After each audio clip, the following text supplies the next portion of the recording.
Exhaustion weighed on Morgan Riley's shoulders like an invisible cloak. At 28, she had learned to live with the constant feeling of exhaustion that accompanied her routine. Her simple khaki uniform was impeccably pressed, despite the long hours of wear, and her brown hair was pulled back in a severe bun that highlighted her clear green eyes windows to a soul that had witnessed more than most people would see in a lifetime. The Sunrise Diner in San Diego wasn't her usual haunt. In fact, Morgan rarely ate out. But after 36 straight hours of work, she simply didn't have the energy to prepare anything in her small apartment. The place was cozy in its own rustic way. A Formica counter, worn swivel stool, and the comforting aroma of freshly brewed coffee lingering in the air. "What will it be?" asked the middle-aged waitress, her name tag identifying her as Darlene. "Just coffee, black," Morgan replied softly, his voice almost inaudible above the hubbub of the diner. It was a Tuesday night, and the place was surprisingly crowded. In the far corner, a group of motorcyclists occupied several tables. Their leather jackets were decorated with elaborate emblems, and their laughter echoed through the establishment. The atmosphere vibrated with their boisterous energy as they shared road stories and playfully patted each other on the shoulder. Morgan kept her eyes fixed on her coffee cup as Darlene served it. She wasn't interested in conversation or attention. All she wanted was a moment of peace before returning home, taking a hot bath, and collapsing into bed. The last few days had been particularly difficult. The diner door swung open, letting in a breath of fresh night air. 3 men in naval camouflage uniforms entered, their faces etched with the same exhaustion Morgan felt. They chose a table near the counter where she sat and greeted Darlene with familiar nod. "Hey guys!" "The usual?" asked the waitress with a warm smile. "You know, that Darlene," replied one of them, a man of about 30 with a shaved head and impeccable posture. Morgan took a sip of her coffee, trying to go unnoticed. She was good at it, blending into her surroundings, becoming almost invisible. It was a skill that had served her well in her career. "Hey, sweetheart, why so serious?" A deep voice interrupted her thoughts. One of the motorcyclists had approached the counter. He was tall with a thick beard and arms covered in tattoos. His smile revealed surprisingly perfect white teeth against his tan. Morgan merely shook her head slightly, without responding verbally. Her eyes remained fixed on her cup. "Oh, come on. A pretty girl like you shouldn't be drinking coffee alone," he insisted, leaning closer. "Come join us. We guarantee you'll have a lot better time than whatever you're doing." "No, thank you," Morgan finally replied, her voice calm but firm. The motorcyclist didn't seem to take the rejection well. His smile disappeared, replaced by an expression of irritation. "What's the problem? Do you think she's too good for us?" he asked, his voice rising slightly. Some of his friends were now watching the interaction with interest. Morgan finally looked at him, her green eyes showing no emotion. "I just want to be alone." The motorcyclist laughed, a harsh and unpleasant sound. "Listen to this, boys. The Ice Princess here doesn't want our company." He turned to his friends, who started laughing in response. "Maybe she needs to relax a little," shouted another motorcyclist from the table. "She's so tense, she looks like a toy soldier." The laughter grew louder, echoing through the diner. Morgan remained impassive, returning her attention to her coffee. She was no stranger to teasing or derogatory comment. She'd heard far worse. "Look at her," continued the first motorcyclist, now theatrically for the benefit of his friends. "Not even a smile. I bet she's one of those corporate secretaries who think they're superior to everyone else." The taunts continued, louder and louder, more and more disrespectful. Morgan didn't react, though a slight blush had begun to color her cheek, not from shame or embarrassment, but from a silent kind of contained anger that she had learned to control long ago. Darlene cast a worried glance in his direction, clearly uncomfortable with the situation, but uncertain how to intervene without escalating the problem. "Hey!" one of the uniformed men at the next table said, suddenly, his voice calm but carrying an undeniable authority. "Leave the girl alone." The motorcyclist turned around, assessing the man who had spoken. "That's none of your business, little soldier." "Actually, it's Seal," the soldier replied calmly, "and I strongly suggest you go back to your desk now." The motorcyclist laughed again, but there was a slight hesitation in his demeanor. Even in a civilian setting, it was difficult to ignore the intimidating presence of a trained Navy SEAL. "Come on, we're just having a little fun. It's nothing personal," the motorcyclist said, his tone more defensive now. It was at that moment that Morgan slowly turned on her stool to face the motorcycle completely. Without haste, she reached for her purse and pulled out a small leather wallet. She opened it carefully, revealing a military ID and a gold badge that caught the fluorescent light of the diner. The motorcyclist looked at the badge, initially confused. Then his eyes widened with recognition. His face visibly paled. At that very moment, something remarkable happened. The three uniformed men stood up simultaneously, their chairs scraping the diner floor. As if moved by a silent command, they positioned themselves in a posture of perfect attention. Their backs straight, shoulders back, eyes fixed ahead. The motorcyclist took a step back, suddenly aware of the silence that had fallen over the establishment. "Captain Riley," said the SEAL who had spoken earlier, his voice now formal and respectful. "It's an unexpected honor, ma'am." Morgan nodded slightly in acknowledgement. "Go ahead, Lieutenant Cooper. We're not on duty." But the men did not relax their posture. The respect evident in their body language was almost palpable. The motorcyclist glanced from Morgan to the SEALs and back, his understanding of the situation visibly shifting. "Are you in the military?" he asked, his tone now considerably more respectful. Morgan didn't answer immediately. She placed some bills on the table to pay for her coffee, then turned to face the motorcyclist again. "You know," she said, her voice calm but carrying an intensity that hadn't been there before, "some people fight for their country not for recognition or applause, but because they believe in something bigger than themselves, and some battles never make the news." With that, she put away her badge, nodded respectfully to the SEALs, and walked toward the door. Silence lingered as she exited, the door closing softly behind her. One of the motorcyclist's companions approached, placing a hand on his shoulder. "Who the hell was she?" he asked in a low voice. It was Lieutenant Cooper who answered, his eyes still fixed on the door through which Morgan had exited. "Captain Morgan Riley, Special Operations Task Force, one of the finest combat medics the Navy has ever had." "A doctor?"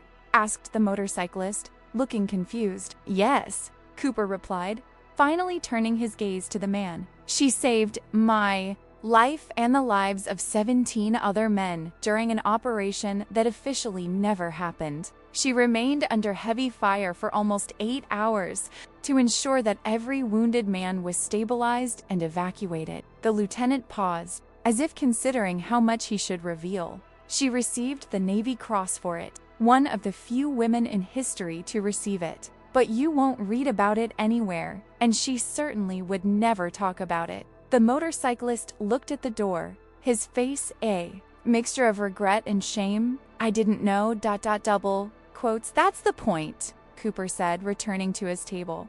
"Most people who truly deserve our respect never ask for it." The motorcyclists returned silently to their tables. The previous festive atmosphere completely disappeared. Darlene served more coffee to SEALs, shaking her head with a knowing smile. "She comes here from time to time," the waitress commented softly. "Always alone, always quiet. I never imagined she was, well, a hero. Some of the bravest people I've met would never seem like heroes at first glance," Cooper replied, taking a sip of his coffee. Outside, Morgan walked along the deserted sidewalk toward her apartment. The cool night air cleared her mind as she thought about the interaction at the diner. It wasn't the first time her unassuming appearance had led people to underestimate her, and she doubted it would be the last. Her phone vibrated in her pocket. A text message from her commander. Another mission. She would only have a few hours to rest before returning to work.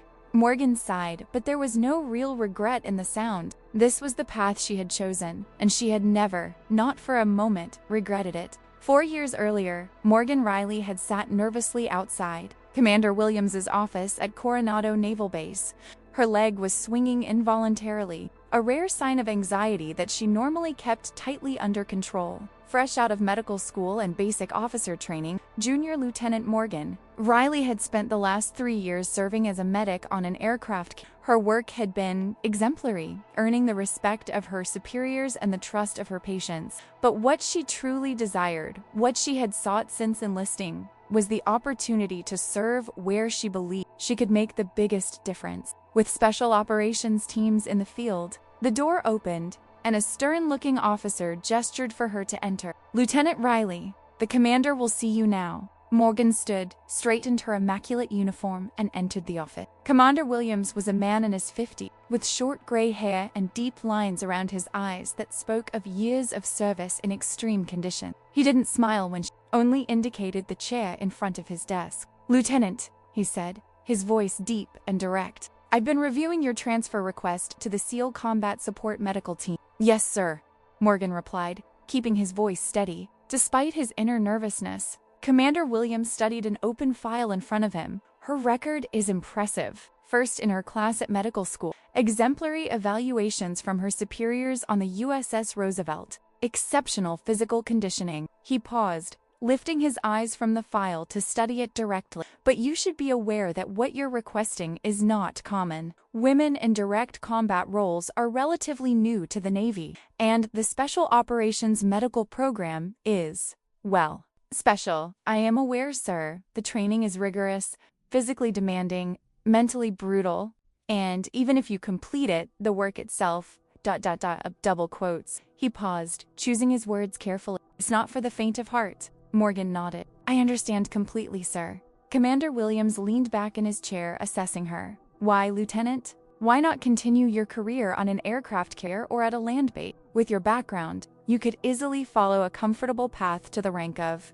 commander or beyond." It was a fair question. Morgan had asked himself the same thing many times during the long nights on watch on the ship. The answer always came back to the same memory. "My father served in Afghanistan as part of an Army Special Operations Unit," she began, her voice calm but full of conviction. "During a mission, his team was ambushed. 2 men were seriously wounded.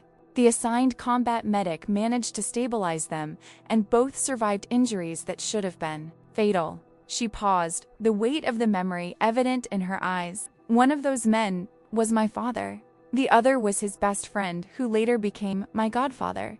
I grew up hearing how that paramedic was the real reason I still had a father, how he remained calm under fire, how his hands never trembled even with bullets flying around." Morgan looked directly into the commander's eyes.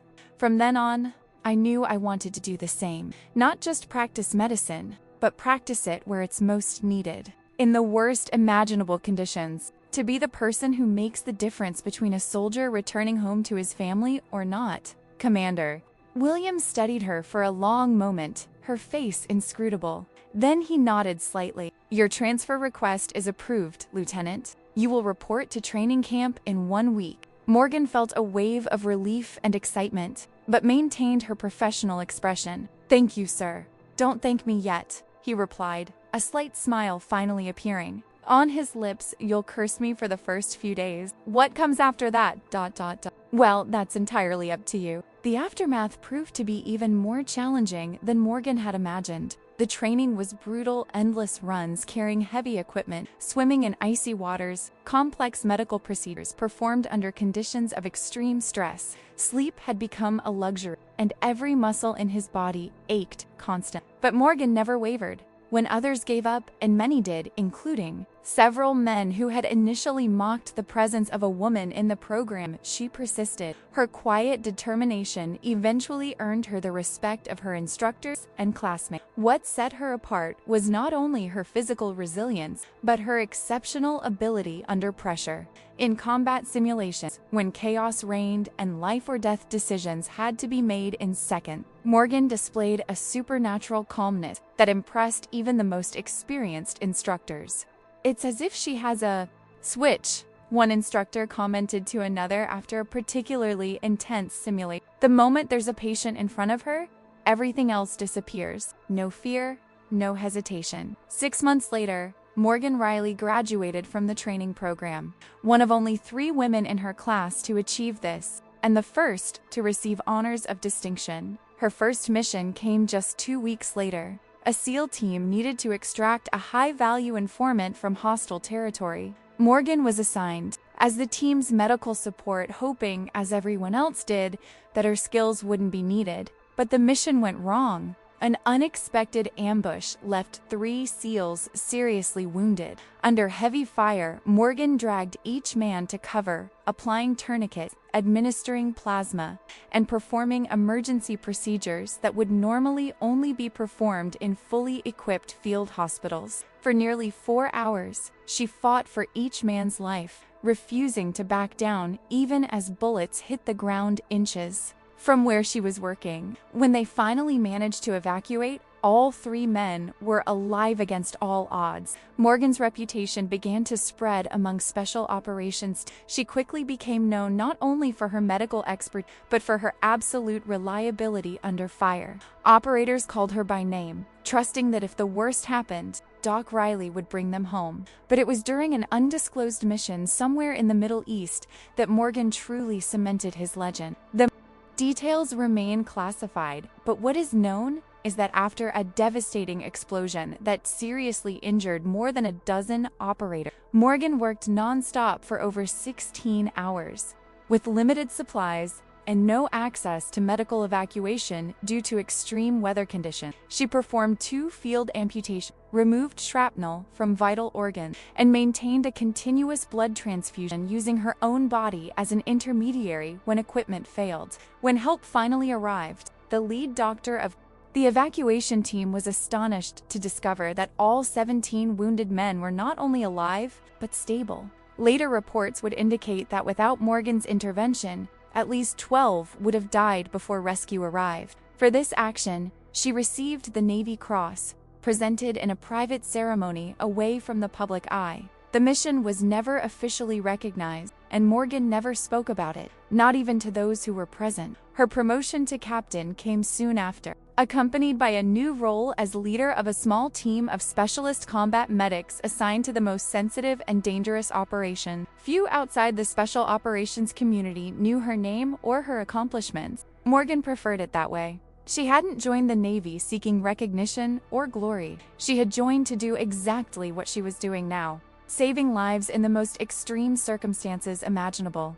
The diner was already closing when Lieutenant Cooper and his fellow SEALs finally decided to leave. The bikers had left much earlier, their previous enthusiasm substantially diminished by the encounter with Morgan. Cooper walked to his car, but stopped when he saw a familiar figure leaning against the hood. Captain Thomas Hayes, his commanding officer, was waiting for him, an envelope in his hand. "Sir," Cooper greeted, surprised. "I wasn't expecting to see you tonight." Hayes nodded. "I just received orders.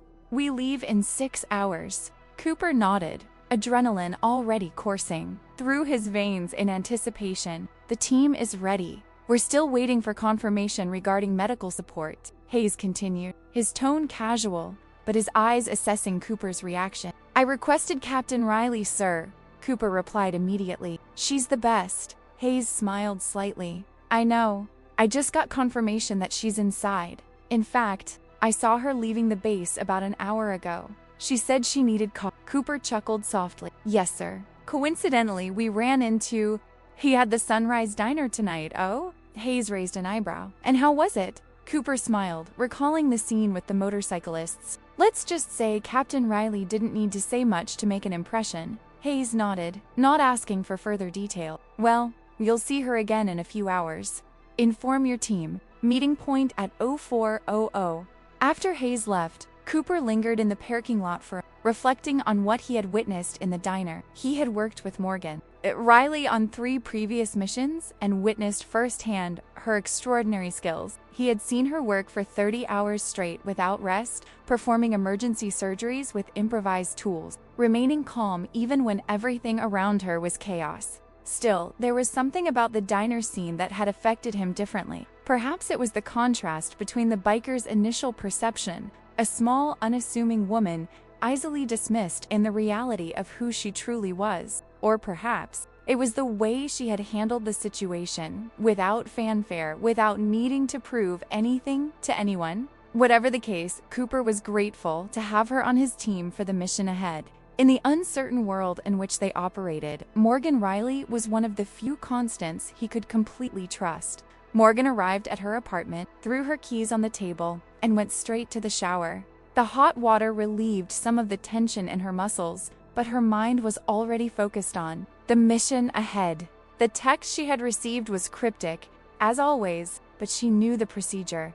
As she dried off and began to gather her equipment, her mind briefly wandered back to the incident at the diner. It wasn't the first time she'd faced such a situation, and it certainly wouldn't be the last. In a world that often judged by appearances first, Morgan had learned not to care about others' initial impressions. What mattered to her were the moments that truly counted, the moments when lives were in her hands, when seconds made the difference between life and death. In those situations, nothing else mattered. Not gender, not position, not prejudices. Only skill, courage, and determination. His phone rang again. This time, it was a call from Hayes himself. "Captain Riley," she answered, her voice professional. "Morgan," Hayes replied, using his first name, a sign that the call was secure and personal. "I just received the full mission briefing. It's going to be complicated," Morgan sighed. "When isn't it? This time it's different. We're going to an extremely unstable area. Unknown conditions, possible exposure to chemical agents." Morgan paused in his preparation. "I'll need additional equipment. I've already taken care of it. It will be waiting at the meeting point." Hayes paused. "Are you sure you're ready for this? You just got back from your last mission." The question wasn't about his professional ability. Hayes knew his skills better than anyone. It was a genuine expression of concern from a friend. "I'm ready," she replied without hesitation. "I always am." After hanging up, Morgan finished packing her personal bag, simple clothes, a few essentials, and the small silver medallion that had belonged to her mother. It was her only talisman, the only concession to sentimentality she allowed herself. As she closed her bag, her gaze fell on the framed photograph on her bedside table, the only personal decoration in her austere apartment. In the image, a group of military doctors smiled at the camera, with indistinct mountains in the background. It had been taken after her first successful mission, a rare moment of celebration in a career defined mainly by crises and emergencies. Morgan briefly touched the photo, then turned off the lights and left. Duty called, as always. At precisely 04:00,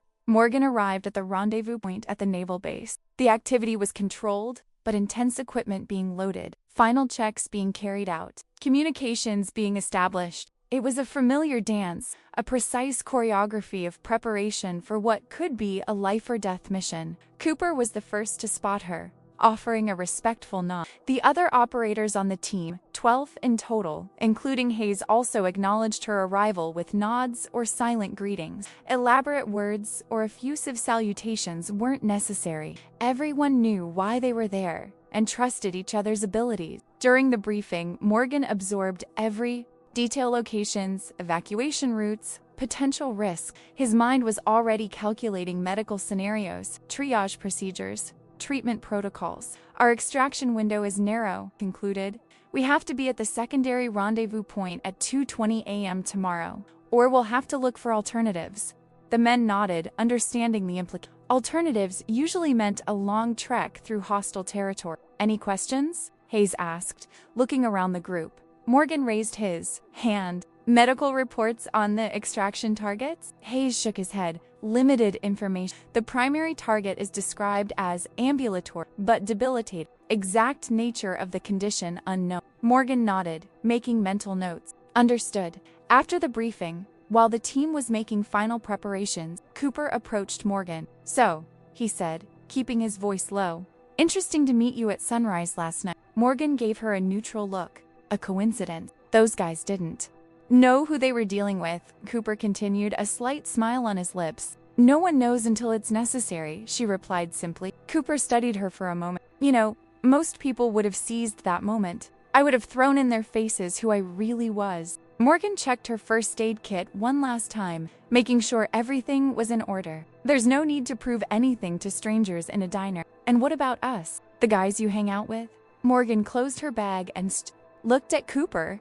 "The only thing I need to prove to you is that if things go wrong, I'll do everything in my power to bring you back home. The rest is irrelevant." Cooper nodded slowly. "That's why we asked for you by name, Doc. That's why we trust you." Morgan allowed herself a small smile, one of the few Cooper had ever seen. "Let's do it then." Hours later, as the military aircraft carried them toward an uncertain future, Morgan looked at the men around him. Each had his own story, his own reasons for being there. Some sought adventure, others a purpose, still others a way of life that few would understand. As for her, Morgan knew exactly why she was there. It was the same reason that had brought her to the diner the night before, the same reason she woke up every morning and put on her uniform. In a world that was often chaotic and unpredictable, Morgan Riley had found her purpose: to be the final line between life and death for those who risked everything. It didn't matter if she was recognized, understood, or respected by the outside world. What mattered were those crucial moments when everything depended on her courage, skill, and unwavering determination. And when those moments arrived, as they surely would during this new mission, Morgan would be ready, as she always had been. Because some people don't need applause or recognition. Some people simply do what needs to be done, quietly, consistently, and with a determination that few will understand. And that's the kind of courage that truly matters.